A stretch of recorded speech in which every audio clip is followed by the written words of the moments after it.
It's about to go. Oh man! Now is live, and we are live. We back at it, fellas. Live. What's What up, is guys? up, Yes. guys? What is up, everybody? Thank you so much for joining us for another episode of MegaBit Misfits.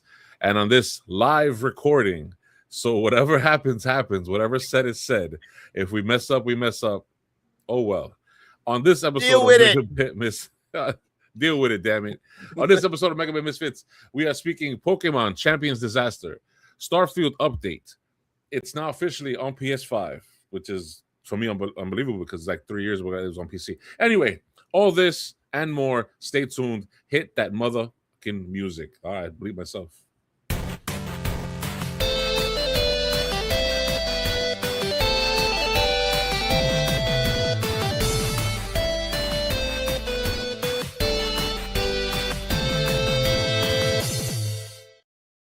And we're back.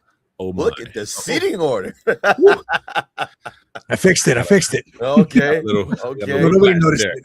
Nah, they'll never know. Real quick. What is up, everybody? What is going What's on? up, guys? Rav, LeeBoyXP. Listen, we back live, fellas. Yeah. What y'all Yes. thinking? What y'all thinking? How I almost didn't make it to this episode because of life. Hey, But I made it. It is what it is. it is is what what it is. Okay, so it looks like we have a lot on the agenda as I look at these the forecast for today. So and I want to say just shout out to Mr. LeeBoy. Rav, isn't that correct? Shout out to Mr. LeeBoy. Yes. LeeBoy totally been has molded this episode for the viewer. Yep. For Man, you everything. setting me up for failure because of your LeeBoy. try. LeeBoy took control of everything. So if it sucks, it's your fucking. No, I'm playing. Nah, it's gonna be a great I episode. see that. We have faith in LeeBoy. Okay. Mr. LeeBoy, I hear Nintendo has some Pokemon issues or happy try, whatever the hell it is. Go ahead, take it, man. Well, we have some stuff going on with Nintendo, and of course, one of their biggest cash cows, of course, everyone knows it. Say it together. Pokemon. Pokemon. Wednesday, April 8th, 2026. Pokemon released this game called Pokémon Champions. This was their game that they're saying was going to be now the quintessential standard of where going forward this will be the definitive place where competitive Pokemon gaming will be taking place. But it's off to a bad start. The launch was really bad. What platforms is this on? Of course, it's going to be on the Nintendo Switch, Nintendo Switch 2, with enhanced graphics, by the way, on Nintendo Switch 2. With mobile versions of the game coming and the iOS and the Android in 2026 later on. It's competitive, as I said before, PvP, turn-based strategy game. And what's going on right now is monetization frustration. People are upset because while this game, make sure this is correct, this game is free to start. Make that very clear. Oh, free to start, not free to play. You can download this game for free. Oh, wow. Okay. Wow. Yeah. They market this game as free to start. So, of course, that raises red flags right there straight off the bat. So, yes, much talk centers around the free to start model, specifically a $4.99 monthly charge. Subscription with a $49.99 yearly membership. It's a membership, so it renews. It's required for significant storage and extra features. While you can download the game for free at its core, to fully immerse yourself in this game properly, you're going to need to spend some money. Also, there's been some technical issues on the Switch 2 with players receiving a day one upgrade for improved visuals. While some top tier Pokemon players in the genre weren't even able to play the game upon launch, which is wild. Yeah. So the feeling from the community is that this game is like fresh out of beta. Many players and critics feel like this game is light on content. The starting roster, 180 Pokemon, when the franchise has well into the 2000s. Yep. They are not happy about that at all. At all. You know what that means. What? Yeah. What does that mean? You're gonna have to DLC buy it later pack. on, bro. Of course you're gonna buy it. Of course you got to You can buy buy it. each one of the 2,000 characters for $19.99 Yeah. and Brother. donate your kidney and Brother. possibly some blood samples. Jesus. Thanks, Pokemon. Listen, all right. So some key takeaway points to this is that Pokemon Stadium, which released on Nintendo 64, released with the 150 Pokemon at that time. Yet this 2026 Pokemon Champions game only has around 180 out of the 2,000 Pokemon. The developers, if you can roll at clip number 2, Yep. that the developers had issued an apology about this game on clip number 2. Oops. So good, we live, Okay. baby.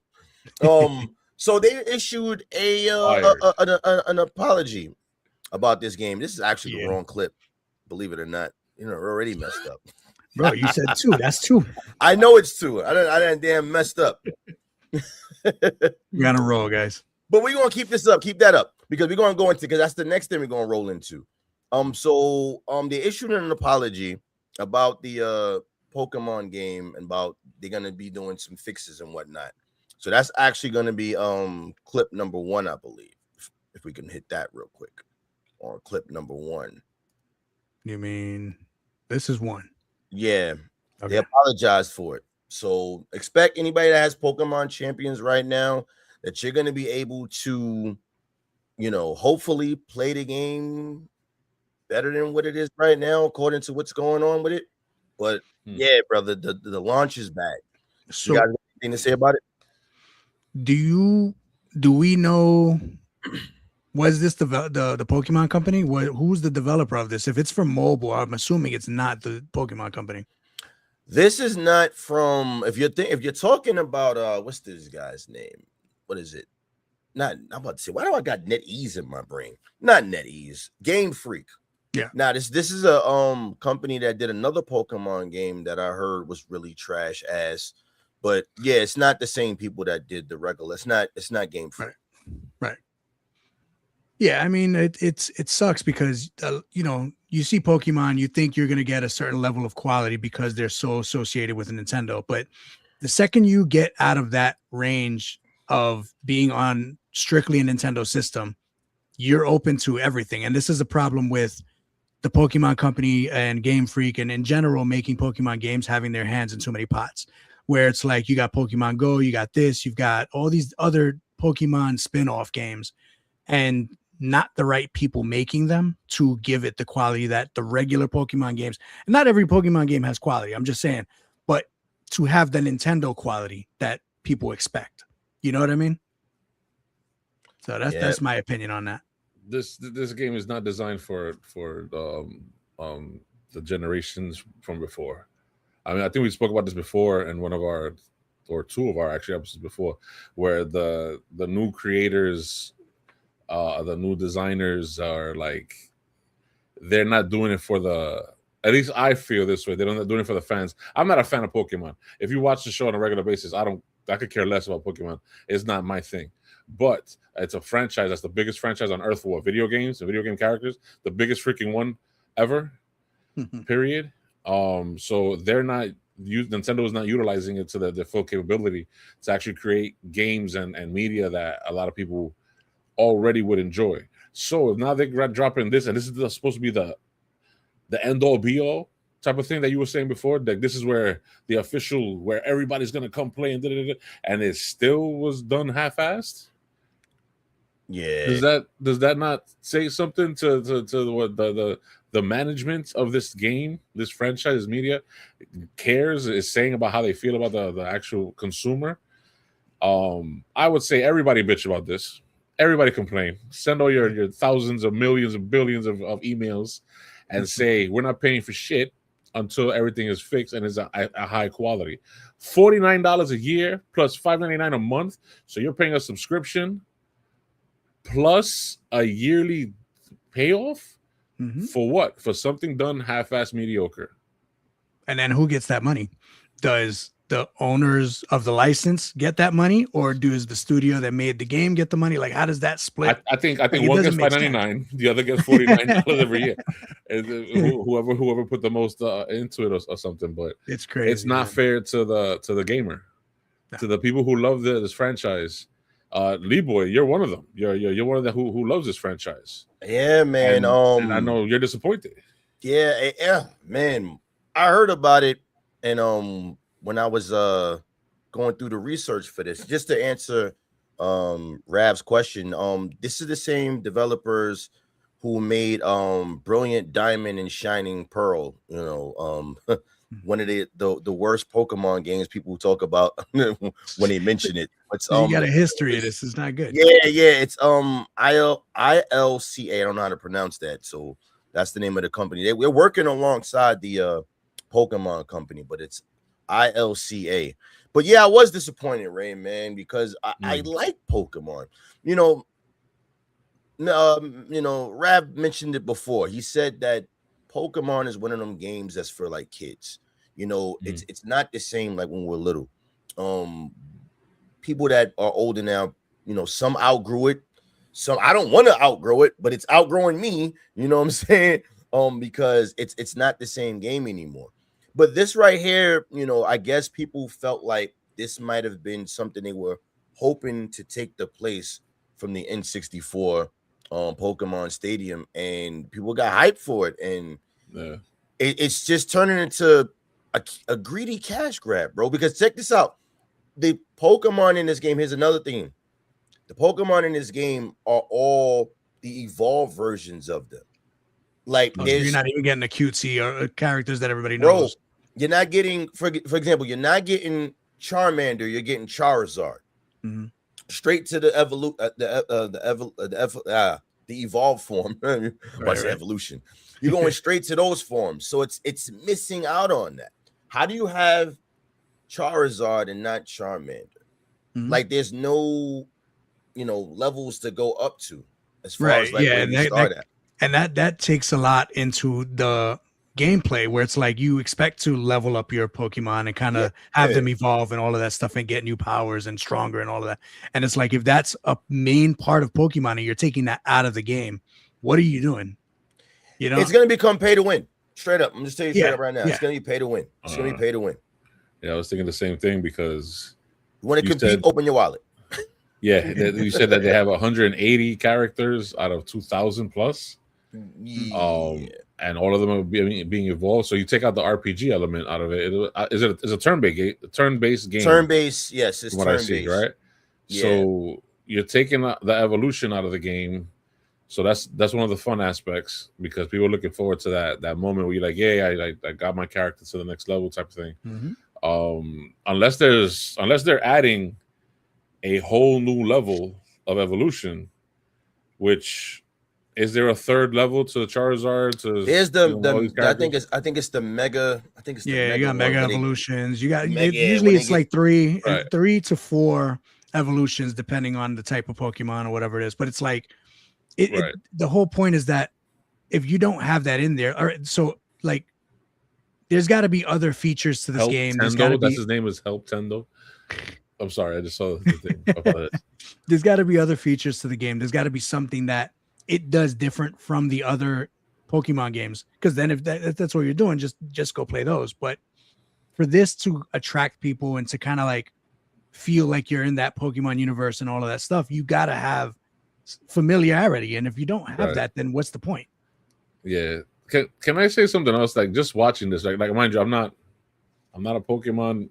I know Pikachu, Squirtle, and Charmander. That's about it. And then someone called Mewtwo. That's the only ones I really know. And that was because it was like a movie or something. The other ones I really not familiar with, unless I see the whatever. But some of the designs I'm seeing suck.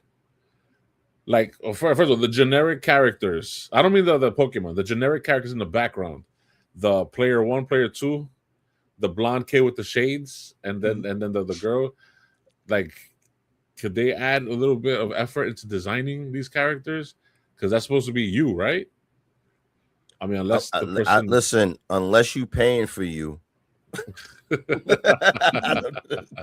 I mean, Pokemon has this very distinct art style. That's the way they design their characters. It's not, they don't put a lot of detail and a lot of thought into these things. Maybe like during the show for plot points. They might change things or add things or whatever it is, but they're kind of just leave it as open and as regular NPC character as you possibly can for most of these characters. So I mean, as far as the designs, I can't say they suck, because there's like history as to how some of the art was made versus the way they are now. I mean, I'm sure it's not the same people from back then or whatever it is, but there's always a reson why they do these things. And again, it's just more just to stick with their distinct art style. This is the same guy who said he didn't like the artwork from Dragon Ball Z. No. I'm not saying I like the art. That's not what I'm saying. I'm just trying to defend, and there's reasons, but we'll talk about that. No. It's like look at that character. Look at that character with the glasses. That was horrible. It's not horrible. It's generic. So but again, this person probably just has the basic package, bro. Like, that's the point. They want you to pay money. You know what I'm saying? They want you to shell money out. And the thing about it is to me, it feels like such a cash grab, bro. Free to start. Yeah, that right there sends me to don't even, if you got a I wouldn't even download this if I had a Switch. I'm sorry. I wouldn't. Free to start. What is that telling you? Free to start. Nah, I'm good. Oh, real quick, by the way, I had an ex-girlfriend who used to call me Snorlax. Do I look like Snorlax? Lee? Huh? Do I look like Snorlax? This a character called Snorlax. Do I look like a character? You look better than Snorlax. Thanks, buddy. Appreciate it. Feel like you're lying, though. Okay, I'm thinking that we're gonna. Oh yeah, like a freaking. Like a bear with his nuts in a vice. So I'm guessing we're moving on from the Nintendo Pokemon stuff. Oh no, we're not done. No, we're not. Oh, we're moving up now. Bring up Pokemon. Bring up Clip 2 now. A different realm of Pokemon. Because now with Nintendo, we have the US patents for the summoning that they had going. If you guys remember back in September, they were talking about the patent. You can't do this, you can't do that. Don't throw a Pokeball and all this other madness they was doing. The US Pokemon summoning patent has been revoked. The US United States Patent and Trademark Office issued an 104-page non-final office action rejecting all 26 claims in Nintendo's summon and battle patent in March 25th of this year. The examiner referenced prior art in multiple companies, including Konami and others in the gaming industry. If we all can remember back to the date and way back in 2025 in September when they first made these claims for these 26 issues. So what does that mean? To be clear, we are not out of the woods yet with Nintendo. This is a non-final rejection, meaning that the United States Patent and Trademark Office currently finds that the patent claims as written are not valid, but Nintendo can revise and respond. This happened on the 25th of March. And it didn't pick up steam. Check this out until April 1st. Yeah. That's why a lot of people thought this was fake. You know what I'm saying? They thought it was a joke. But if anybody's interested in checking out those 104 pages, go to gamesfray.com. Gamesfray.com has all 104 pages. Fellas, talk to me. It's good. It's good because it stops Nintendo from not necessarily pursuing, because they can re-follow up later on or whatever it is, but it leaves everybody else safe for now. And this started with Power World, right? Yes. Yeah, they was going after Power World. But here's the crazy part. They were revising a lot of things. They were going after Power World, right? Then while they're going after Power World, they were revising things while they're in the court case, bro. Like, and but I think that's on the Japanese side, so I can't really speak too much on that. What I will say is the whole summoning patent thing should have never been passed in the first place, to be honest with you. And for them to even revise it or look over it again to try to fix it just shows how scummy they would be if they were to do that. Because let that go. Let it go, bro. Stop. You know what I'm saying? Like, just let it go. I think at the end of it, it'll just be fully rejected all the way. I don't think it's going to go through just off of Nintendo's gonna have to find a way to really like get in between all their little legal bullshit and get their patent through. But I think for this specific patent, I think it's just gonna be denied altogether and it's gonna be thrown out. And yeah, they're trying to patent a mechanic that, yes, I get they're one of the first. They're not the first. They're one of the first, maybe one of the originals, but other games have had this for decades already. Yep. And new games have come out that have that little mechanic of capturing a creature. I mean, it's a capture creature genre now. So it's like, because there's so many other games about like it. So like Ethermancer, was it Pal World? There's another one called cassette creatures, stuff like that. Digimon was their biggest competitor at one time, right? Yeah. I remember Digimon. So it's like you already have Monster all these Ranch. other, Monster Ranch. Yeah. You have all these other successful IPs that use the same mechanic as their main focal point because people enjoy it. So the majority of people find it fun. They wanted an alternative. If Pepsi sued Coca-Cola saying you can't have a dark soda, we were screwed because now no one else can have a dark soda, and now you have 50 other companies that made actually good. Soda's bad for you kids. Too much sugar. That's bad for you. Anyway, what I'm saying is that you have too much of the same stuff, and they're gonna try to patent something that's necessary. Yep. Nah, not fair. I think just like what Rab said, it's gonna come to like a decision to be like, no, this is like, oh, you can't use computers to make your games. Get out of here. It was the stupid garbage. Next. Well, hopefully, just want to add one last thing with that. Yeah. Hopefully that going forward, Nintendo learns from this because they spent a lot of money on that, just like they're spending a ton of money on the whole Power World situation. You know what I'm saying? So hopefully they don't become scumbags and try to revise that, because honestly, like, while you're saying that, they're going to outright reject it, who's to say they, because remember, they got some of the Nintendo is crafty, bro. You know what I'm saying? They have an entire office of lawyers working for them. They're one of the biggest companies and have everybody on the books. Like they'll always find a way to get around, everything that they need to get. You know what I mean? But that's how they've stayed in business so long too. You know what I mean? They're gonna use some of that 480p camera money that they put out there for everybody. Novelty, stupid. I almost bought the damn camera just to have it, just to piss y'all off. I almost bought the damn camera. Man. What, the Piranha plant? Yeah. My wife and I was in the store. It was like, oh shit, look, it's the plant. We should get it. She was laughing. Are they still selling it at full price? Yes. No, actually, it's gone down. At least that day, it was down like $10. So. Yeah, because I saw Walmart over here by me. They had like I think like a little case, and it had like 10 of them, and they were all like, "Hey, listen, they're like $5. Just take it. It's $5." Yeah, nice. Because nobody was buying them. Very cool. Was like, okay, wrong. The Switch 2s were gone. Those were gone. Yeah. Which is a much better product. But anyway, continuing forward, Mr. Lee. Yeah. So Starfield. PlayStation 5.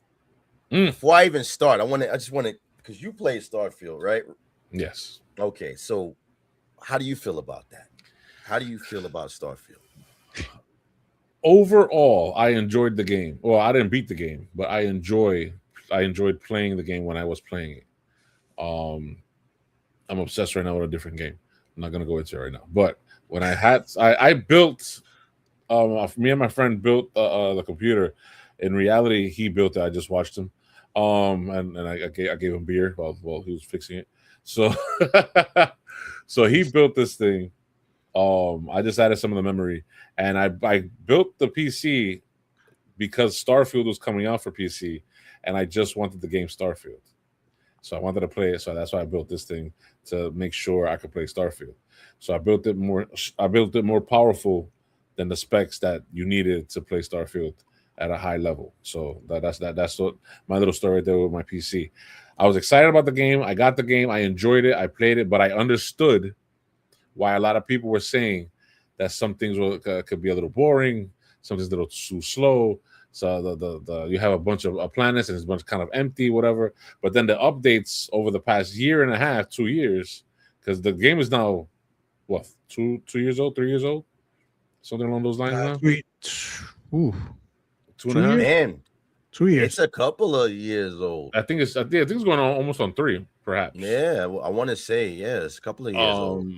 Yeah, so We'll the get it in real advancements time. the advancements and updates they put into the game were fire. I don't know what this is. This is a damn commercial. That's a commercial. I wasn't Starfield. What's going on? She's walking away. Come back. But no, I overall enjoyed the game. But I want to go back to check out the updates, especially now that they're going to be tweaking some more things for PS5. So, what information you have about that? Yeah. So Starfield, I was just quick checking up on it. It released in September 6, 2023. So yeah, you're right, about 3 years old almost now. Yep. For that game. Wow, it doesn't feel that long at all. Doesn't feel like that, yeah. Because it's been in the ethos. It's been talked about for a while. And I guess like Mr. Ray would have been saying that they've been, steadily working on the game every now and then. But this is also one of those games where it's like it's been out. It had a lot of people hype for it. And then the hype kind of died right away because people were not happy with the game because of a lot of different things going on with it. They weren't happy with some of the dead-faced NPCs and the choices and things like that. And then they fixed a lot of those things. And it was still being talked about, but it wasn't necessarily celebrated. There was a few big people that were talking about it and really praising the game and all that stuff. But as far as like community, it didn't seem like it had a huge community that supported it too long. It felt like people played it, they were done with it, and that's it. They never went back to it. But that's one of those type of games where it's like you got to play it multiple times, and like I know how the ending is and how it works and things like that. And depending on how you play that game, you can live in that game for a very long time or role play in it for a lot of different, with the different endings and things like that. But it just felt like after that first ending, a lot of people just dropped off and nobody really talked about it much after that. Yeah, with that game, that game gave you a bunch of side missions, just like your Red Dead Redemption, your Witcher, your Fallout, same developers as Fallout and Elder Scrolls and all that stuff. They had the side missions that can keep you going for like 100 hours plus. Like they designed this game to like continuously add on to it and be bigger and bigger and bigger, so that way you could play this game for the next 10 years. They want it to be like a GTA in space, but it's more like they kept saying it was a Skyrim in space type of thing. Right. And technically, good game, not Skyrim level, good game. But yeah, congratulations to PS5 owners that the new update is a lot of stuff in it. There's a lot of new things in the update with there's like whole new storyline missions and things like that. It's like having a whole second game, like a sequel to the game. That's how big this update is. And then that's the DLC, but then there's like the free stuff that also now you can build your ship. Now you can actually fly your ship between planets, and it could take you hours to get between planets instead of just like before, just selecting it in a menu where you're going from one place to the next. Now you can actually just fly there. You could put your controller down and just let it go. Yeah, you would do like a warp drive jump type of thing. But it takes time. It's not like it's not like it's immediate. You know what I mean? It actually tries to mimic the time that you're doing that. But while you're traveling, you could be in your ship doing all kinds of things, upgrading your weapons and adding things to your ship, building new things and things like that. So it's like they're trying to compete with EVE Online, and they're trying to compete with what is it, Dangerously? Man, there's another space game with Elite Dangerous. Oh, okay. With games like that are gigantic open universe type games that they have economies, bro. They're too big for me. I think that they definitely answered a lot of what people were asking for, because people when you first saw this game and you see you're in space and it looked like as clean as it did and all that stuff, you're assuming you're going to be able to fly from planet to planet. And when you couldn't do that, that was a big disappointment to a lot of players. They thought it was going to be like No Man's Sky, and all of that, but that was one of the main things you couldn't do. So these are one of the things that they addressed, and they tried to fix a lot of the character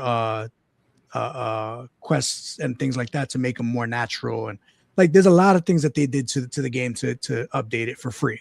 Now the DLC is a whole, like I said, it's a whole nother storyline I'm not even going to get into, but definitely the community seems to be liking it. And look into it. It's pretty good. Yeah. Nice. I mean, have you guys put much time into Starfield at all? Ever? Man, look, that was one of them. I ain't gonna hold you. That was one of the games upon mini games that I was supposed to get, but never got because it was on my radar. And one of the things that I was harping about this game for a long time was it's made by Bethesda. I like Bethesda. Some people don't like Bethesda. I love Bethesda because of the Skyrim series. Skyrim, excuse me, Elder Scrolls, Fallout, and whatever comes after that, it is what it is. And a lot of times they use these certain every game that's not Elder Scrolls to me is from Bethesda is a stepping stone to a Bethesda to the next exactly. Elder Scrolls game. So the next Elder Scrolls game. So when I look at Starfield, I go, I wonder what they're gonna take out of this game and put in the next Elder Scrolls game. When I look at Fallout, I go, what are they gonna take out of this game and put into the Elder Scrolls game? Fallout being an incredible series on its own, though.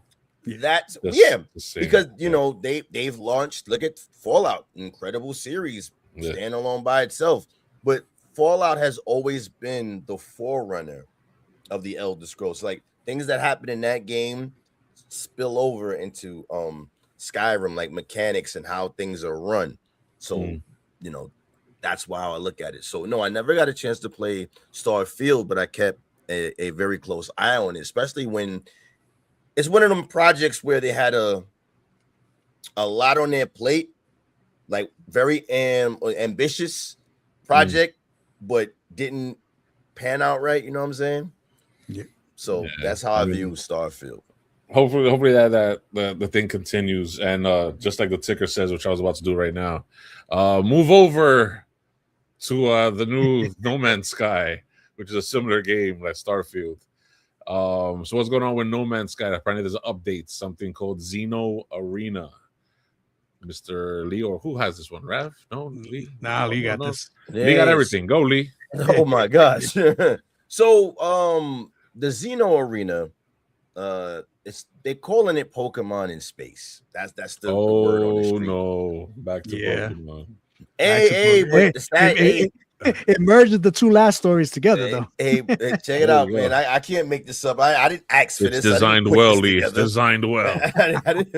Okay.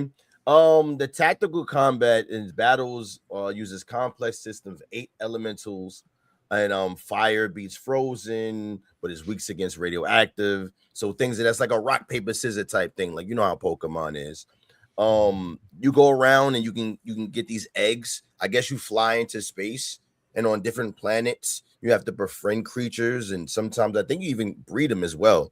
And you take them back to, I think they got like a station where you go there and you battle across, like, because you were talking about tabletop when I mentioned it before, but it's kind of like that, but it's not. You know what I'm saying? If we can just get to that clip, Rav, we can just roll that. Yeah. Not that one. Which one? Oh, not that one. Hold on. I think I got the other one set up. Give me a sec. Hold up. I gotta share the right one. In the meantime, everybody, thank you so much for watching us, and don't forget to hit that like, subscribe, bell notification, so that way you're notified whenever we drop a new episode. And if you're live right now watching, leave some comments. We would love to interact with you guys and talk with you guys. Yes. Talk to other people except for each other. Besides each other about this stuff. All right, Rav, I got it up. You can load it up, brother. Hit play. All right. Introducing No Man's Sky, Xeno Arena. Find, train, and battle your pets for the ultimate rewards. Assemble your team. And discover new Xeno species with rare abilities. So real quick, I wanted to pause right here. You seen the table what they were fighting on? Some Star Wars gen right there. So it's something like that. It's not tabletop in the sense of like Dungeons and Dragons or damn chess or checkers. You know what I mean? Yeah, it's like the hologram table in the Star Wars movies. I guess so, if you could put it that way, in that sense. Complete your pet log. Genetically modify your eggs. And battle with friends. The voiceover is terrible. Together, your bond can overcome anything. Oh my god. Take on daily challenges in the arena. Journey across the galaxy and good, though. face That looks new nice. competitors. Battle together and reach for the stars in Xeno Arena. In Xeno Arena. The No Man's Sky journey continues. What I want to 90 know is strong. how intricate this actually is. Like how many moves per character, you know what I'm saying? How many moves per creature that it has, and how deep is, interweaving that is. Like the game the game mechanics of the character fighters. Yeah, because my thing is like, okay, do you get like 3 moves? Is there 5 moves? Do they? Because I didn't see menus. Yeah, I didn't see anything. Is it random? Like, is it random? In like, if you get a rock creature and or he does this fucking stone, he just stones. You know what I'm saying? He just puts up a shield all the time. You know what I'm saying? Maybe his button presses. You just hit, kick. Jump, That'd be interesting. If it was more like a fighting game. Yeah, right. I mean, it is a fighting game, but if it's not turn based, it's gonna be just like a boxing match.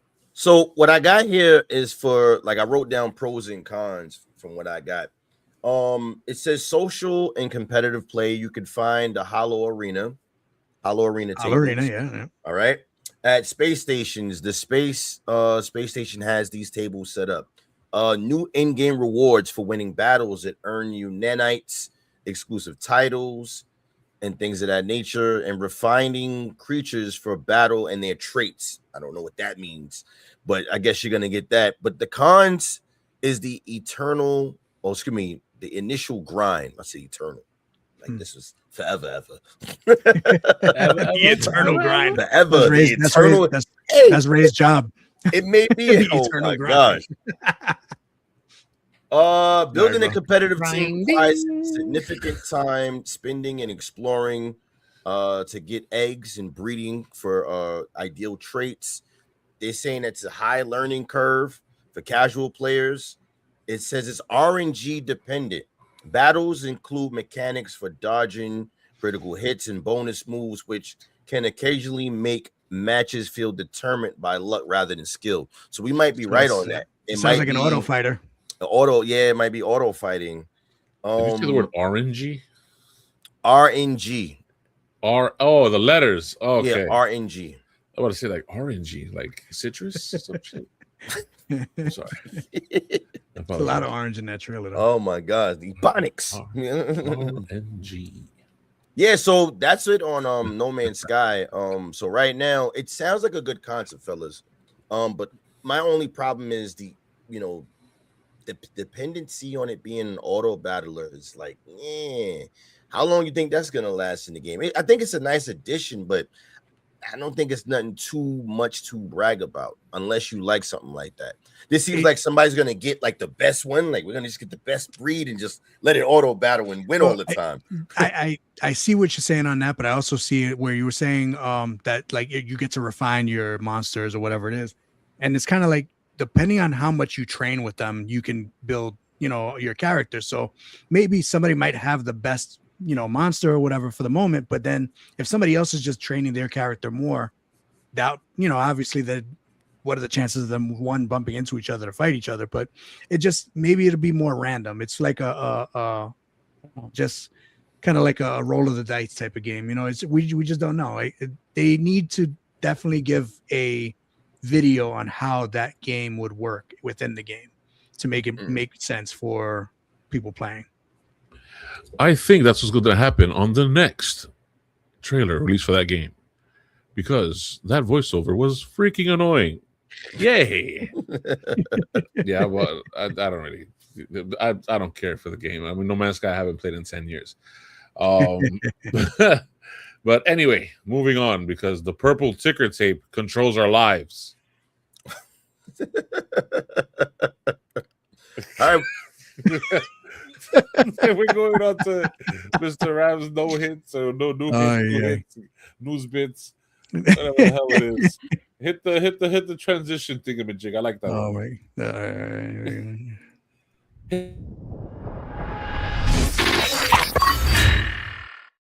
Yeah. It's just so professional. I like that shit. I'm sorry. Go ahead.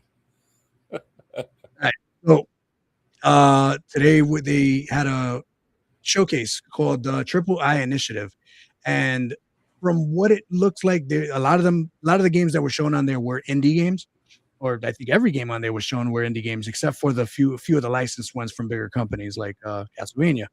But yeah, there was a couple of really good looking games on there. We have a list of a few of them that we'd like to talk about. The one LeeBoy pointed out was first one he has there is TemTem. Is that the full name of the game? No, it's called TemTem Pioneers. Okay. TemTem Pioneers, which is a game that I wrote it down. I'm just gonna read what I wrote. It looks like the creators of TemTem, which is Crema, took their own spin on open world survival creature capturing. Sounds like Power World, right? And I have to admit, I was definitely rooting for them the first time they made TemTem, the actual card game. Not a card game, the creature capture game, but they use cards instead of using like spheres, like how Power World does and Pokemon does. They use like these little data cards to capture the creatures, you know. There's a few other creature capture games that are like that, right? Yeah, there's a few of them out there, but this one was probably the closest to that Pokemon feel, you know. Okay.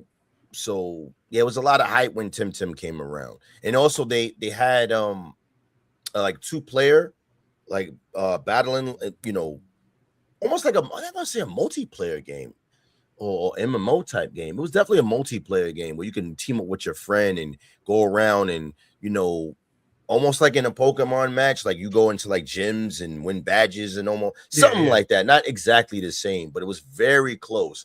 And it was a lot of hype and buzz around TemTem when it first came out. Very good remember game. That. Yep. But now definitely had a rise. Yeah. And now with this game, it seems like they're moving into the field of something akin to Power World. So they might be answering that feeling people may have, like, I don't want to play Power World and use guns. So they came along because there's always a niche. There's always a way to slide in. You know what I'm saying? I got the thing up, the trailer up, if you guys want to check that out. Yeah, it's which version of monster creature capture you want to play.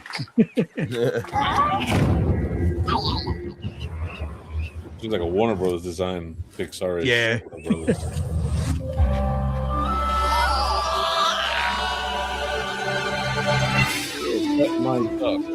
Real quick, if anybody that knows me, ducks are my favorite. So that one right there, I'm pretty much gonna be my starter.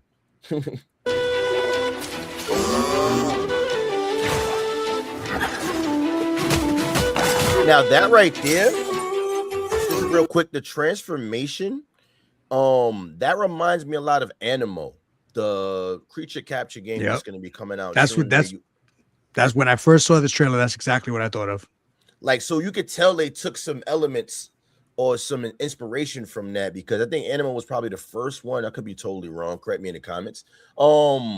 That where you transform the creature, or you transform into the creature, or you take control of the creature rather, and you're actually doing the moves. So from what I'm seeing here, it's like you can transform or take control of the creatures, and as you can clearly see, you threw a card at it to capture this creature right here.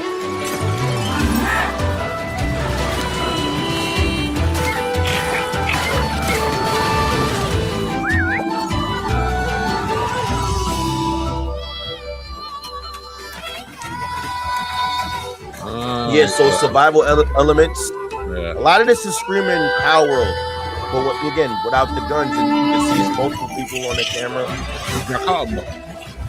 on screen playing at one time, and that looks very controlled. I'm liking the way this looks way better than the other one.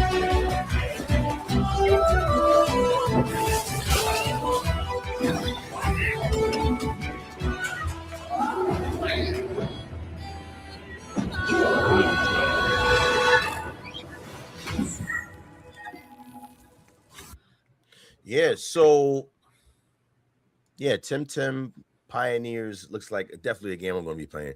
But again, anybody that's watching, or even the TemTem people watching, we need backpacks, bro. I'm sorry. Every training, every taming, every creature capture game need a backpack, unless you're the other one that we play, Ray. Which one did I call again? Ethermancer. Yeah, you don't need a backpack in that one. That was magical. You know what I'm saying? So another thing that we had was what is it? Yeah, Warhammer Survivors is the next one that you had listed here. Okay, pull that up. Yeah, Warhammer Survivors is it's basically just Warhammer, but like Vampire Survivors. It's just like that top view, very lo-fi bullet hell, but fun to play. Yeah, survivor game. Ready? I got it ready when you're ready. Ready. Listen up. We is calling a war.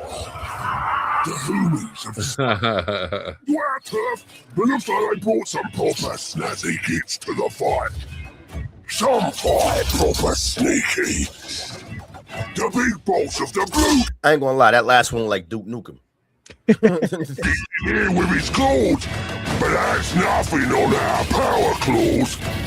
Boy, look at this one. He thinks he's dead hard in his battle wagon, but wait till the boys crack him open. Oh, look. He's Bison. Bison? Meaner than orcs. Nah, not him. Yeah, him. Big ass foot just came out of nowhere and just down. That's cool, Mega Rock Thracker. Trophy of Cork and Mork. Ray did the voiceover.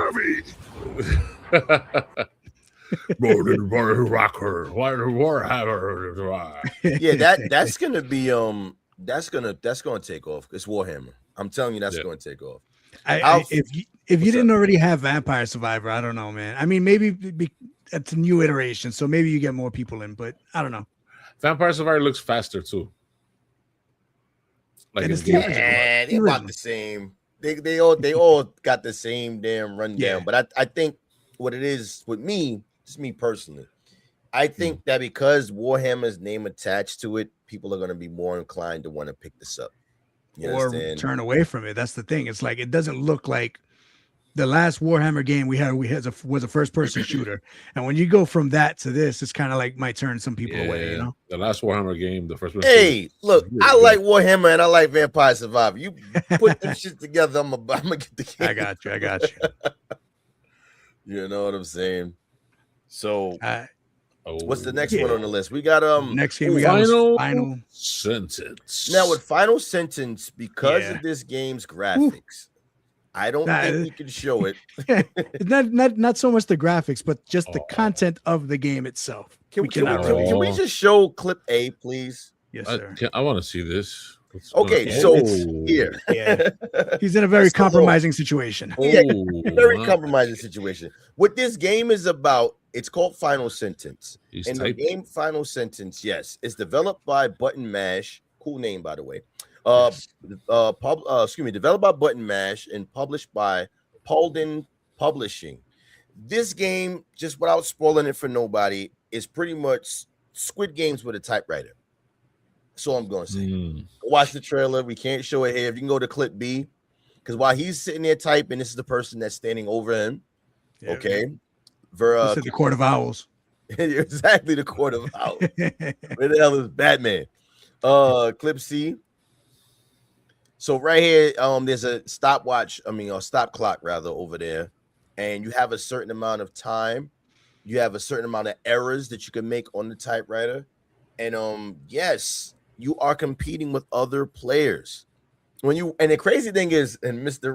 Ray, you will like the trailer for this because there's a guy in the trailer sounds like Renegade. Renegade, if you're watching, go watch the trailer.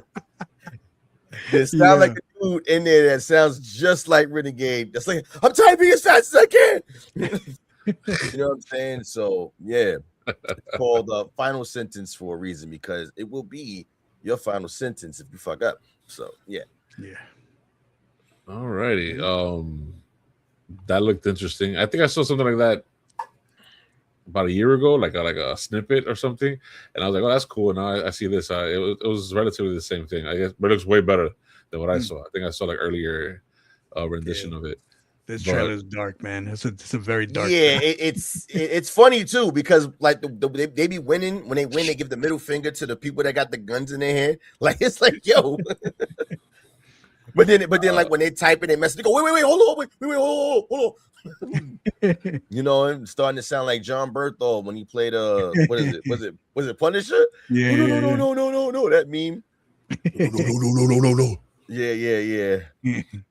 And next up, we got Dead Ass Disco. How about Dead Ass? Yeah, Disco? this one. Dead Ass Disco. Dead Ass Disco. Dead Ass Disco. Can you tell we from New York? Dead Ass Disco. Nah, this game looks crazy. This is my type of joint. Let's like see this rhythm game trailer. meets fighting game meets some just crazy action sequences, and it's like you got to keep up with the tempo. Come on, man, hurry up. Just kidding. I'm trying.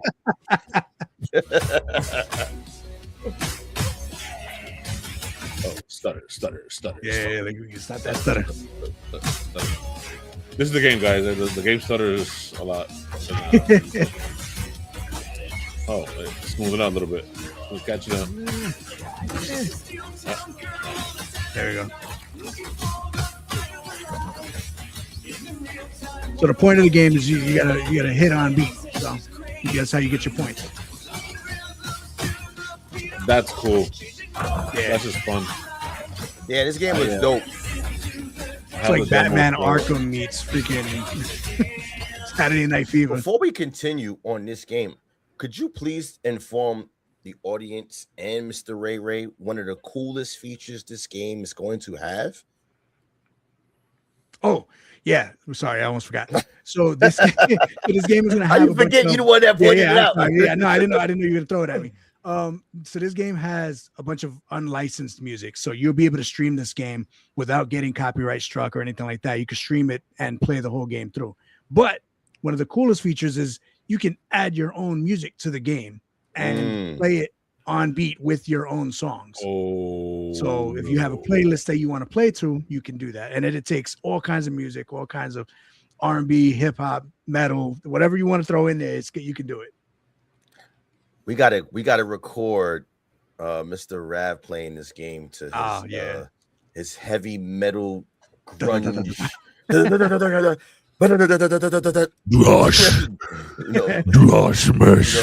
Mosh pit music. Yeah, man. You know, good luck hitting people with that. You want to see his fists just flying everywhere. Play this to some Mandy Moore and Justin Bieber.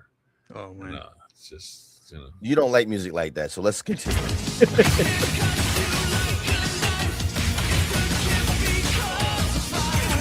Yeah, this game was great.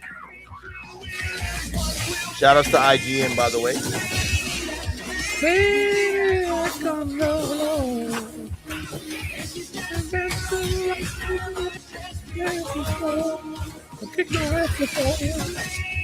What was it that you called him earlier, LeeBoy?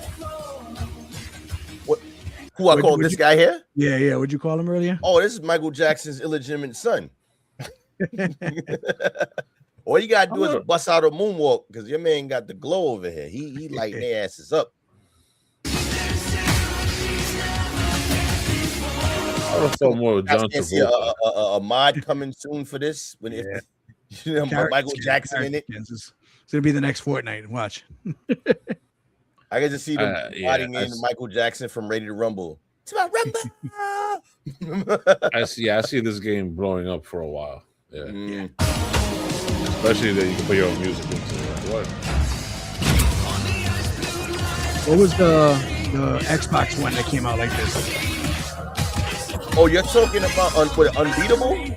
No. Unbeatable came out for everything, I think.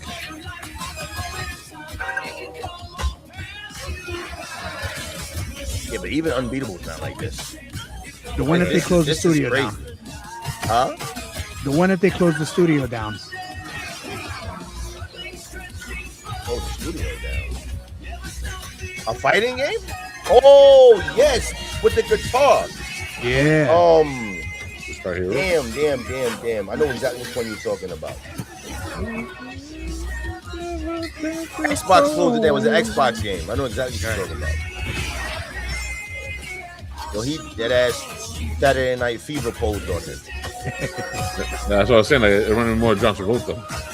Hi-Fi Rush is the game I was talking about. Yeah, there we go. So Hi-Fi Rush was like an open world type of thing with music.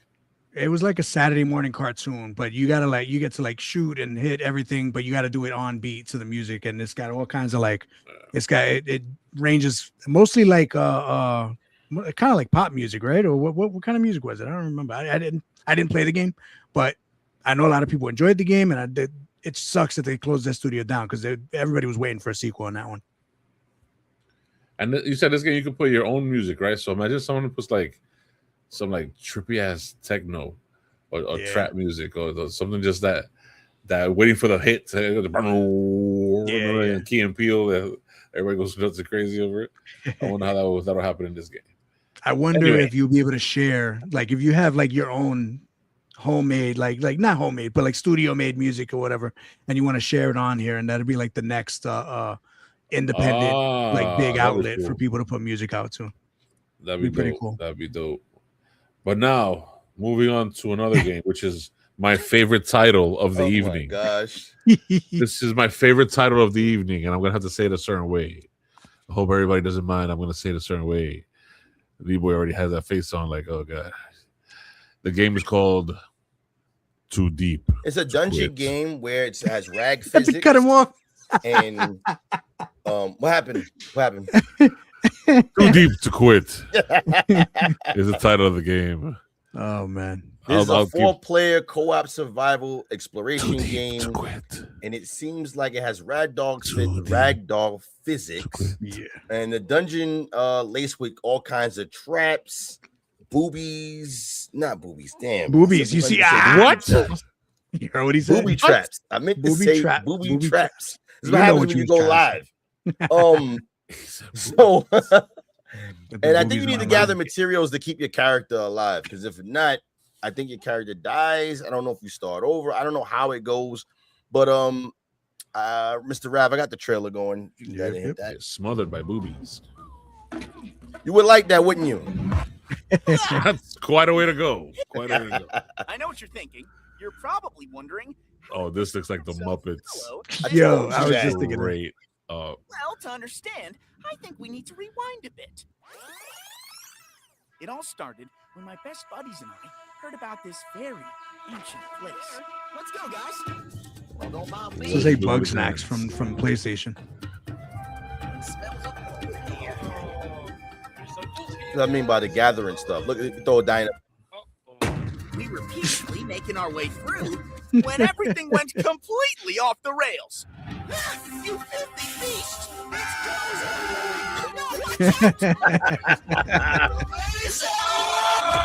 Suddenly, just when I thought I was safe, blood. It's a real shame I ended up in this situation, because trust me, the treasure's right behind that door, and now you are the one that has to go get it. He got his arms out. Don't forget, every step forward, you're already too deep to quit. Too Deep to Quit. That's great. So yeah, this game is developed and published by Demon Max. So this is their game, and right now you can wishlist this game on Steam if you want. So yeah, Mr. ReyRey. That title again is Too Deep to Quit. What you thought it was, sir. The next game looks more like the next game looks more like what Ray was trying to imply. What am I implying here? Too deep to quit. They're going into a deep dungeon, and it's too late to quit because they're already in there. Because they're too deep.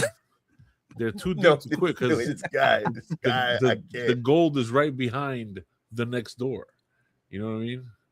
So yeah. So next game. Yeah. Everybody's gonna play this game. Are we gonna play this game, guys? Are we gonna get that? This? Actually looks fun. I think I'd play that. It looks fun. That looks like yes. Multiplayer, yes. For multiplayer game, I wouldn't mind, because it seems like when they were yelling, I think they go off your voices. So I think if you yell, the character's gonna yell. Oh, that'd be great. That's you know cool. what I mean? The visual gag. Sort of like how if anybody play Arc Raiders, if you notice when you talk in Arc Raiders, your characters, he moves his head and moves around. I think he even mouths, if I'm not mistaken, but I think that's what's gonna happen with this game. Cool. A lot of traps, and we got to find items and clues to stay alive, and it's gonna take a lot of teamwork. It reminds me of that game Kill 'Em that we talked about a while back too. It's got a little bit of that look to it, that little cartoony imagery or whatever. Let's go. I can Party see game. that. Party game. Let's have fun. So this next game, I always have these games I watch, and I always say this is a Rav game. I'd be like, this game I know he would like. You know what I'm saying? and I purposely, when I first saw this game, I said, yeah, he would like this game. It's called. What's up? All right, this game reminds me of another friend that we had back in the day that would wear the trench coat, if we all know who we're talking about. And this game, tell me this game doesn't remind you of him. Yeah. Well, hold on. This game is from the creators of Buckshot Lariat comes the Machine Party, developed by Mike. I'm gonna butcher this name. Club Nuka and G David, published by Aurora Interactive. This game reminds me of what would happen if you put Jigsaw in charge of Squid Game. Okay, can we show this trailer? We can show this one. Okay, ready? All right. Show the trailer. He has a cone on his head, by the way.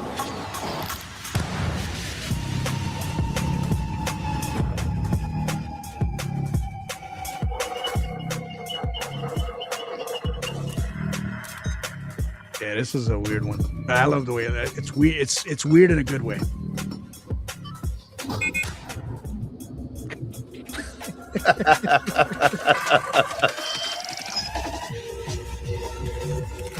Up an escalator. You know that's just bad. Why?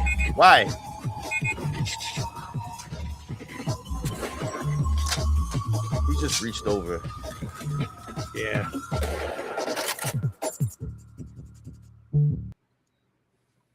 So again, Jigsaw, if he was in charge of Squid Games, bro. What'd you think, Ray? Just imagine all that's missing right now is for him to, on a little tricycle bike, talk about he wants to play a game. Want to play a game? I want to play a game. Yeah, that game is not for me. No, really? Yeah. Wow, that's. I was watching. I was like, I felt a little disgusted. What? I didn't like the artwork. Wait. Whoa! I love the PS1 aesthetic. Wait a minute. So you were disgusted by this game, but weren't disgusted by the other game where half-naked bodies was slithering out of a pipe and fell down and got up and ran at people? Ill, yeah. You wasn't disgusted by the special effects, the graphics in Ill were amazing. This looks like a dirty, disgusting, like rundown brick wall that's walking around. Don't say that out loud. Don't say that out loud because you're gonna make people think that you care about graphics more than gameplay. Don't say that out loud. Oh no. I care more about gameplay than anything else. It's PS1 aesthetic and it's for party. It's a party game. It's just like the last one we just saw. Like the gameplay is what? You're mashing a single button to try to go up the escalator. We don't know. Yeah. We have no clue. So I have no interest in this game whatsoever. Let's see if there's another trailer that shows some more mechanics. All right. So far, the best game I've seen is TemTem. Too deep to quit. No, I think I like the TemTem game. It stood in my head. I liked it a lot. Nice. Too deep to quit, I think will be number 2. No. Shocking that you would say that because I didn't think for you to be that's a creature capture game, and I don't know if that's right. You do play Mantis, so let me shut up. You're right. Actually, I liked all the games so far that we saw. Okay, except for that one. Yeah. Except for that. All right. Final game right here is near and dear to this man. Hold up, this man here. Yep. Made by Konami. Konami. No, close. It's licensed by Konami. Evil Empire made this to see the people who made Evil Empire. What's the name of the damn game? game. Anyway, they made another game. It was very good. Check this out.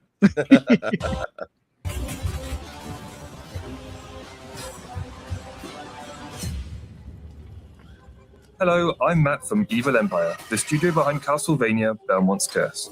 We first worked on this beloved franchise with a Return to Castlevania DLC for Dead Cells. Since then, we've moved away from our roguelike roots and have been busy building a brand new 2D action-adventure game.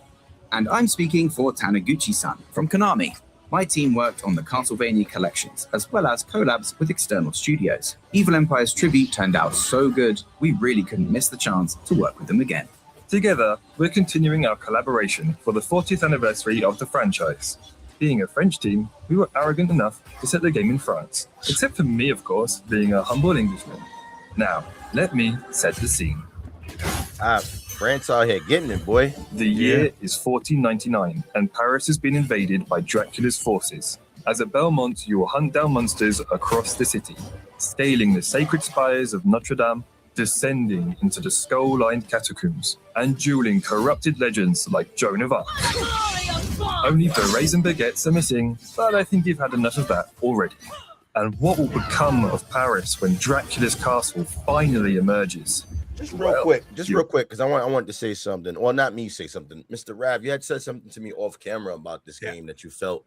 Can you express that real quick? So, if you've played Dead Cells, right? Dead Cells is a roguelike game where the point of the game, you got to get through the castles and all that stuff, but everything changes every time you die. The point of that game is they kill you as much as you possibly can and to be able to get through all the levels. So intentionally, they make the game hard. So my worry is that it may turn some Castlevania players away if the game is way too hard. Like, I expect it to be a certain level of difficulty, obviously, because it's a side-scrolling Metroidvania, but like with a roguelike, the point is to kill you all the time. So what I'm hoping is that they balance that a little bit better in this game. That's the only thing I'm worried about, where it's like, are they going to kill you way too much in this game? And it could be good, it could be bad. Like, it really depends on how hard people like their games. But that's my only worry about this so far. Yeah, because I think people need to hear that, because real quick before I play it, would you compare this game to Hollow Knight? Yeah. Dead Cells or Castlevania? The one we're looking at right now, because Hollow Knight Silk Song is probably the most recent game to catch like fire that's in this like same style. So I want to know, do you think that this game and Hollow Knight, if somebody likes, just to make it plain, if someone likes Hollow Knight, do you think they would like this game according to what you see? Yes, just off of the one, it's Castlevania. People have been waiting for a new Castlevania side scroller forever. It's been, I believe, over 10 years for a new one. Dang. And yeah, so Konami stepped out the game for a while. Now they're back, so it's been a long time. And just that excitement alone will get those players back in. But for new players, anybody who's played Hollow Knight and enjoyed Hollow Knight will most likely just enjoy this. And most of those players have played Dead Cells, so they already know what the gameplay is going to feel like when they jump into this. So I think that it should catch fire pretty quick. Okay. Have to wait a little longer to find out. Castlevania, Belmont's Curse. Still no date. Just this year. Still no date. Still no date. I'm counting. Oh boy. October, most likely. Yeah, probably. But yeah. That's my opinion on that game. I don't know what you guys. Okay. That it looks good. I ain't going for it. It looks good. The animation looked real good. Like really high end. The story sounds cool, interesting. The mechanics that look like the powers and stuff like that look like well thought out, well done. I will give that game a chance. And I'm not too much. You guys know me. I'm not too much into side scrollers, but that looked pretty fun. That looked pretty interesting. Yeah, nice, very good pick right there. I mean, that's pretty much the end of the games, but I believe Mr. Rab had a little extra tidbit, a megabit extra of another game. Yeah, so it's that game. One of the games that tend to keep crawling up everybody's ass and come out, and everybody loves Too deep MindsEye, to quit. No, not that deep. Everybody loves MindsEye, right? You love MindsEye? MindsEye. Hell no. I love the idea of what the game should have been. Right. But yeah, well, what's going on with MindsEye right now? So the day before April Fool's, they put out a statement, and nobody knew if it was real or not because everybody thought it was an April Fool's joke. But it turns out it's for the most part real, according to every other news set that we've gone back and read through. It all seems real. They have a DLC coming out called Blacklist, and the point of it is the creator is trying to out whoever badmouthed the game. They're trying to say that what's the studio not Rockstar, yeah, that Rockstar paid news reporters to badmouth them. All right, so they are putting out this DLC and are supposedly using the actual names of the people who were badmouthing them as proof within the game. They're turning it into a storyline within the game. So you have to go through and uncover this whole controversy behind what happened with them. Does that make sense? Am I saying that right? No. So they're using the real life situation. They're saying they were sabotaged, and they're going, yeah, and they're putting that as a DLC, and you have to figure out who actually sabotaged them. Yeah, and they're like, I guess they're you're going to be able to find all kinds of evidence and things like that using the actual people's names. It says the content of Blacklist, the content, the Blacklist update is an upcoming update to the action adventure game MindsEye. It will include a spy mission that is designed to explore the individuals and companies they believe are responsible for sabotaging the game's launch. Wow. So are they like investigating themselves for a horrible game? I would hope that they would be updating it as they go. He's just saying, you know. I mean, because these motherfuckers, like, they dropped a half-baked game. It was half-baked, and they're blaming Rockstar. I mean, I heard that before, that they were trying to blame other outlets. Oh, you guys are bad-mouthing us because you're afraid of our success. No one wants a bad game, you dumbasses. No one wants bad games come out. Bad games come out all the time. That's not the problem. That's not what the issue is. The issue is that if Rockstar, if the evidence is true of what they're saying, and Rockstar did pay news outlets and other streamers and things like that who played the game to badmouth the game to make it worse than what it actually is, then that would make sense to be able to out them. I don't think it's right to be using their names, but that's my personal opinion. And you know, if they're going to say their actual names of the companies and things like that they work for, that'd be crazy. They're legally that's not how do you say, legally responsible, because now they can make the storyline, they can use the storyline, but they have to change all the names. Yeah. If someone, that's defamation of character, that's illegal. Right. So if they release that, Rockstar is going to sue their asses until they no longer exist. It's going to be dead-eye from now on out, because they're going to fuck up. Now, if they change the names, they change the put Star Rock instead of Rockstar. You know what I'm saying? Something like that, so that people know who it is. But they could do that. To add a little bit more, it's probably inadvertently. They probably do that. You know what I'm saying? Well, to add a little more context to it, they already submitted evidence to the courts proving that the game was sabotaged by these entities. And I guess they're hoping that after the case is over and done and closed and it's already public record, then they can put it out, because then they wouldn't be illegally putting their names in the game.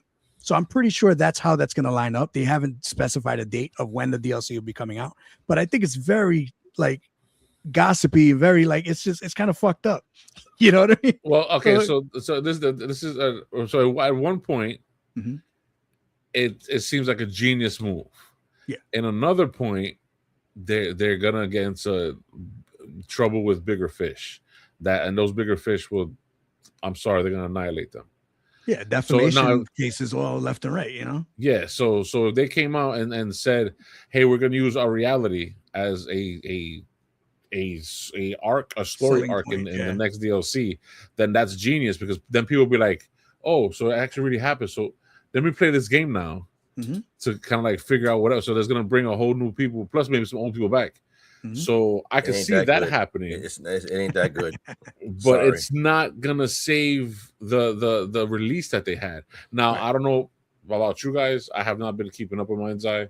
I have not been keeping up. If they have updates, if they fix it out of my mind's eye. If they fix the problems, if they fix the spots where it's just like people are walking by and nothing's happening and nobody's talking and you're shooting a gun and no bullets are coming out the thing and all of a sudden you're like, oh. Like I said, hopefully they fixed all those updates, and then like in between all of that, they have another large update that's coming up, supposed to be fixing bugs and all that. So I'm sure a lot of that hopefully would be addressed. We haven't kept up with it like that, but I thought this story was very interesting, and a lot of people in the community are talking about it, just because it's like it definitely is to shame the people that actually did do it, if they did do it, because it is still alleged. The court. Even if the courts have it, they haven't proven whether anybody's guilty of it. You know what I mean? So let me look this game up on Steam real quick. I want to see. And while he does that, I do want to point this out. There are games that are bad, but we can always sit there and say that, or point at rather. Games can make comebacks. Games can correct themselves. Games can make fixes. No Man's Sky. No Man's Sky. Cyberpunk, and one of the biggest, and I think one of the most hardest things to do was to turn an MMO around. Final Fantasy 14 was dead to rights. Huh? That was a whole relaunch, though. That was a whole nother game. No. But here's the thing: they made the game and they put a game on top of the game. You know what I'm saying? And when it was dead to rights and it was gonna go into the bye, that's hard to do, bro. A whole ass MMO, that's hard. You can throw patches at a regular game and keep continuing. When you starting games from a ground, because the first iteration of Final Fantasy 14 is not the same as the game we got right now. You understand? So to bring that game from the depths of hell back to life is a feat amongst itself. So games that are bad can come back. So, there's that. I just want to point that out. Just because a game is bad, it has the potential to get better, with a lot, but it has to take the devs and the fans, but really the devs to really want to pursue that and keep it going, because most of the time they just let a game die. They gotta take some sort of accountability for the game that they put out. They can't just put the game out and say, oh, somebody else made it bad. They didn't make the game. You know what I mean? They're the ones that made you did the programming, bro. It's not. Come on, you did the programming, bro. So this game is still up on Steam, of course. It is still selling for $60 right now. It's on sale for $30. I can't believe I'm technically promoting the game. And they say similar to games that you've played, right? Similar to games that you've played. They put Arc Raiders and Death Stranding in comparison to this game. Hold on. Here's why. Because I believe in MindsEye, the game deals with technology. So I think that's where the Arc Raiders part comes in at. You know what I'm saying? With the drones and things of that nature. And the Dead Stranding comes from the fact that this game is dead stranded wherever the fuck it's at right now. Yeah. And it says it has mixed, mostly positive, and then mixed reviews. 90 reviews are mostly positive, and 1,426 are mixed. I don't think. First of all, it barely has 1,600 reviews. What are they talking about? No. And now if it had 250,000, 300,000 reviews, and it said, I don't know, like 249,000 negative and 1,000. Okay, this shit has 90 positive reviews. 90. Jeez. That's as many people as I work with at my job across the world. The Metacritic review is a 39. So yeah. MindsEye, was it Build a Robot Boy? What the hell is it? Build a Rocket Boy. Build a Rocket Boy. You guys, nobody paid nobody to badmouth. I mean, maybe somebody did. Maybe they thought it was a threat at one point, and then they realized, oh, they fucked up on their own. No more blackmail. We're good. If it comes out and it's entertaining and it's if courts find it like legit that this did happen, it could still be fun to play just to see what happened for on your own, you know. I mean, I'm not paying $30 for this game. No. I mean, if maybe a good sale or something, maybe, but it's on sale for $30. No, maybe a good sale. Yeah, like it feels like $3.99. Yeah, I'll try to give it a shot. But there's so many other games out there, like Crimson Desert, for instance. I got one more PC game to talk about. Oh my, go ahead, sir. And we can wrap after that one. Samson. Samsung, but Samson. The PC game that people are talking about. It's been making quite a buzz and a stir right now. Here's the pros. The game is approximately $25. We could roll that clip. Yep. The game is approximately $25, which is significantly cheaper than a lot of AAA games. You say, "Yo, that ass, he look like yo." I can't unsee it from the hair. Okay. It's the price point for this game is good. It's not trying to sell you nothing crazy because this game was compared to GTA, but when you play the game, you find out very fast this is not GTA at all. This is a very linear game. It may look open world, but it's very linear. Pretty though. As far as the way the game. No, it's very pretty. It's a very pretty game. A lot of people are praising it because of the graphics and the $25 price point. Like that's the thing that people are like, oh my God, look how good this game is for $25. You know, it's saying that it has satisfying combat and driving. The melee feels impactful. The driving feels weighted.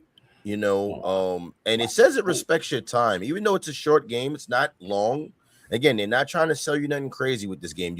What you see is what you get. You get like finishers and stuff like that, sort of to sleeping dogs. Yep. So the game, it's not long. Don't expect this to be something you're going to spend super amounts of time with, but people are saying it's fun. Now, here's the cons. The PC version of this game is plagued with game-breaking bugs, glitches, and frame rate instabilities. And I think that's, to come with the territory for a game that just launched. So maybe a patch will fix that.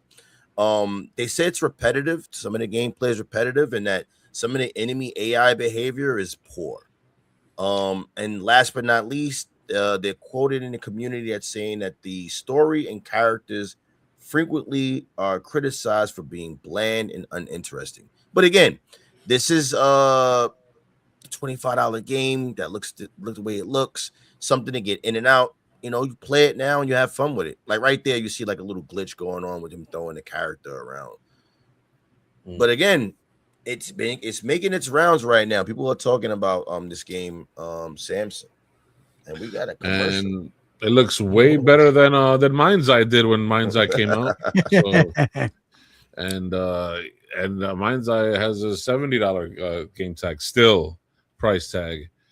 They should be $25 in reality. Yeah. So the guy that his name is. I still think.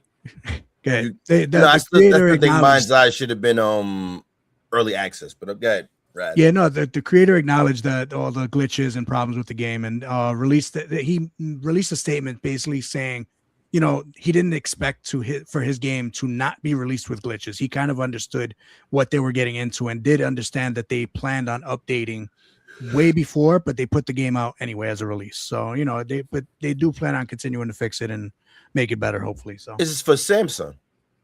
Samson? It's a Samson, yeah. Sorry. Yeah. It took off, bro. Even despite all of that, it's being talked about heavy. Like you going anywhere in any gaming site right now, they're talking about the fun factor. It's the fun factor. It's like you said that if the fighting is how do you say satisfying, the driving is well done. The main points of the game, the main mechanics, awesome. That's it. Little glitches people get past. Yeah. I think the fighting is also something that they're saying that Grand Theft Auto should take heed to, because I think, to me, Grand Theft Auto, the fighting has always been one of their weaker points in that game. Yeah. It's always been very weak. Yeah, I was gonna say like Cyberpunk 2077, that we spoke about a lot last year actually, but that game released. It released very badly, very poorly, but there were so many good things about it that a couple of patches here and there, it became a really good game. A couple more patches, became a great game, and right now that thing is damn near masterpiece level. Yep. And it's what, like 5 years old? 6? What? Which one? Cyberpunk 2077. 5 years old? I think right before the pandemic happened, that game dropped. I think it's 2019. About 6 years. 7 years, because 2019 is 7 years ago. Wow. Masterpiece right now. That game is amazing. So and the DLC is great. The DLC is awesome. You know what? It was right before the pandemic because they were trying to fix the bugs and they all were home. They weren't at the offices. Yeah, so it was right before the pandemic. Yep. Yeah, so for games like this, like Samsung, I don't know too much about MindsEye, but games like Samsung, a couple of patches here and there, we fixed up. Yeah, hopefully the people. Samsung is the guys who made the Samsung game. That's a small studio, right? Is it an independent studio, or is it like a bigger name and just did a small game? I would have to listen. We live right now, so if Rav can check into that. But off the top, I would have to say this is probably an indie game. It feels like an indie game. I don't think this is nothing too crazy. Indie game that has the studio's named Liquid Swords. Oh, that's made by GZA. I've heard that name before. Like, they made any other games on their list on their page? That's a good question. My bad to throw you at random questions at the end of the episode. Oh, you always do the damn random questions. That's nothing new. Who voiced over the dig too deep or something like that? Was it too late to dig? Dug it. What? Dang it. Dug it too deep. Too deep to quit. Oh, you want to know who made that game? Who voiced over the game? Oh, who voiced over it? I don't know. No, I'm just messing with you. I'm just giving Raph some time to find a Liquid Swords game list. Yeah, I think they might have just did Samson. Yeah, that was their first game. Yeah, I just checked them. Then they're starting off great. Yeah, game looks gorgeous for their first go out. Yeah. Yeah. I got one last question before we wrap it up. Just one. I was gonna do a whole nother segment, but let's just do the question. Okay, what's up? Talk to me. We live, baby. Let's go. We live. Ray, you good? You got time? Got a minute? Holy shit. An hour and 27 minutes into fuck it, go right ahead. All right. So I wanted to talk real quick about Xbox. Okay. Xbox, if we really think about everything that's going on with Xbox right now and all the things that are happening in the industry right now, Xbox has the opportunity to do the coolest thing and take the spot from the biggest, most richest gaming company out there. So for years and years and years, Nintendo's put out systems and they've always been the affordable system. You know, if you got kids, you buy them a Switch, you buy them a whatever system is out at that time because you don't want to buy them a PlayStation, Xbox. Right now, where the hell are you going with this? So right now, Xbox, they haven't put out the new system yet. They still have the Xbox Series S, not the highest powered system, but they have the lowest price point out of all the systems out there right now. That includes handhelds. That includes, you think Switch is 500. Series S is still 400. So if they wanted to, they could still really push for the next 2 or 3 years as a low price point system to everybody and really be able to market themselves as the way to go for the most up-to-date games, even if they're not the best quality or run the best on the system itself. It'll still run better than a Switch 2, and they could throw that out there. Like if they really wanted to, they could go the old Sega does what Nintendo don't and really start snapping at Nintendo and PlayStation and really get in people's heads to come buy this system and make some money that way. That's the only thing I was thinking about that the other day, and I was like, yeah, that would be really interesting if they did that. And what we were talking about earlier, where Asha Sharma was the rumor is that they may be lowering Game Pass and all of these things, but whether it's with a tiered system or not, or if they're going to do exclusives or not, we don't really know because they haven't announced any of it. Yeah, it's probably bullshit, but the rumor is that the next tier is going to be ads running in your Game Pass subscription.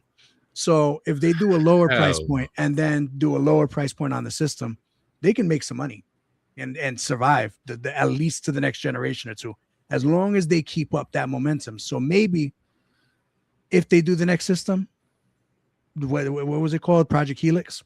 If they do put out a second model that's a lower end model, they can keep up with that communication as being the lowest priced out of all of the systems out there. Because we already know the PlayStation is going to be 1,000 or more.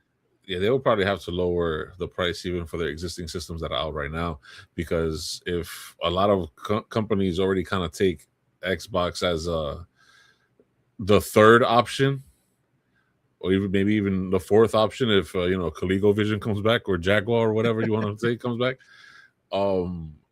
then they would have to lower it to like at least another 20% in price. You know what I'm saying? Like bring it down to like $325. I'll go buy an Xbox X. They're not gonna lower the price. They won't. Well, nobody's doing that. Right now, word on the street is that they for existing loyal Xbox customers. You sound a little far. Yeah. Oh, I'm sorry. We're live, baby. So according to word on the street, existing loyal Xbox customers are getting 50% off the consoles. Oh, for doing what? So, for being loyal. Just for being... But wouldn't you have a system already? Just saying. Yeah, that part to me is a little wonky when they do that. Guess but holidays coming, eventually one day. Asher Sharma, there's been a lot of, I haven't really dug deep into it, but the things I've been running into is that she's trying to shake things up, like getting rid of the whole Xbox everywhere thing, because she came in, let's be real, she came in on a bad shake because she came from the AI division. So as soon as we hear that, ball. Sorry. That was so random.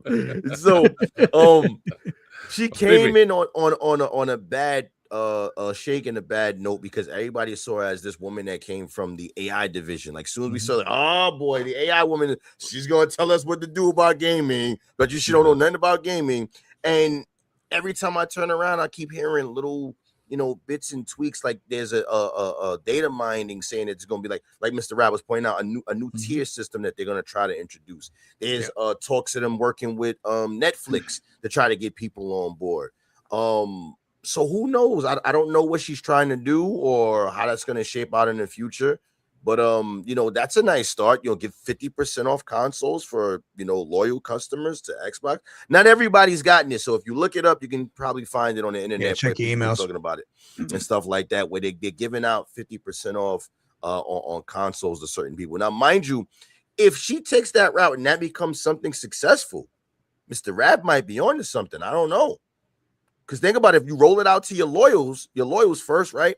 Then you roll it out to the general public and see how that works. Because who knows, because who knows these next consoles? I don't know when we're going to be getting these joints. When it comes to the $50 off, I feel like that's just to get rid of stock. No, 50%. 50%. Well, all right, fine. Either way, it's still just to get rid of stock. I think they probably just have warehouses of this shit just built up, especially with Costco and BJ's not selling Xboxes. They took them off. Well, you recall them and you pull the damn rims out of them joints. You pull all of the goddamn rim out of them. You know what I'm saying? Right. Nobody using this. We want to take the rims out of these joints, bro.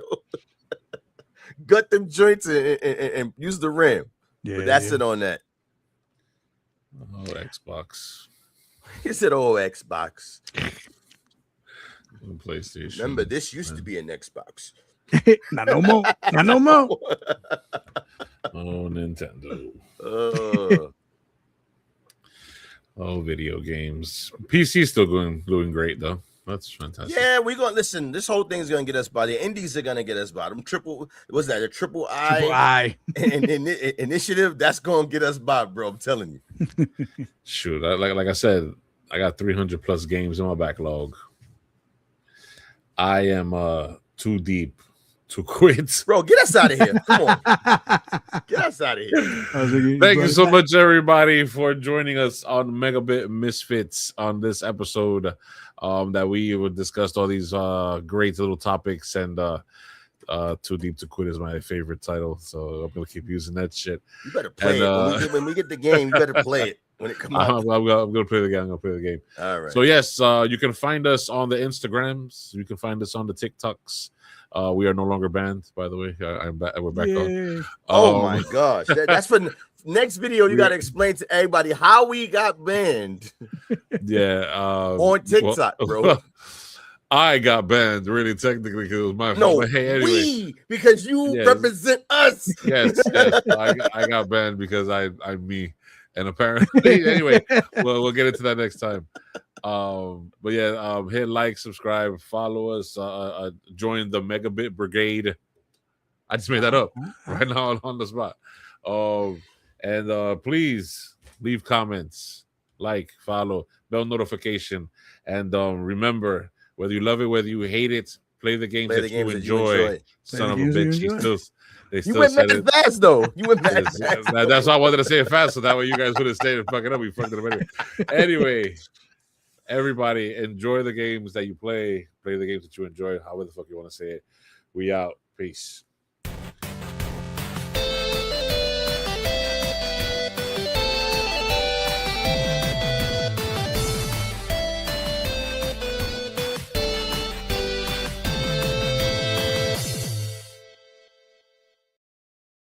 We're still on?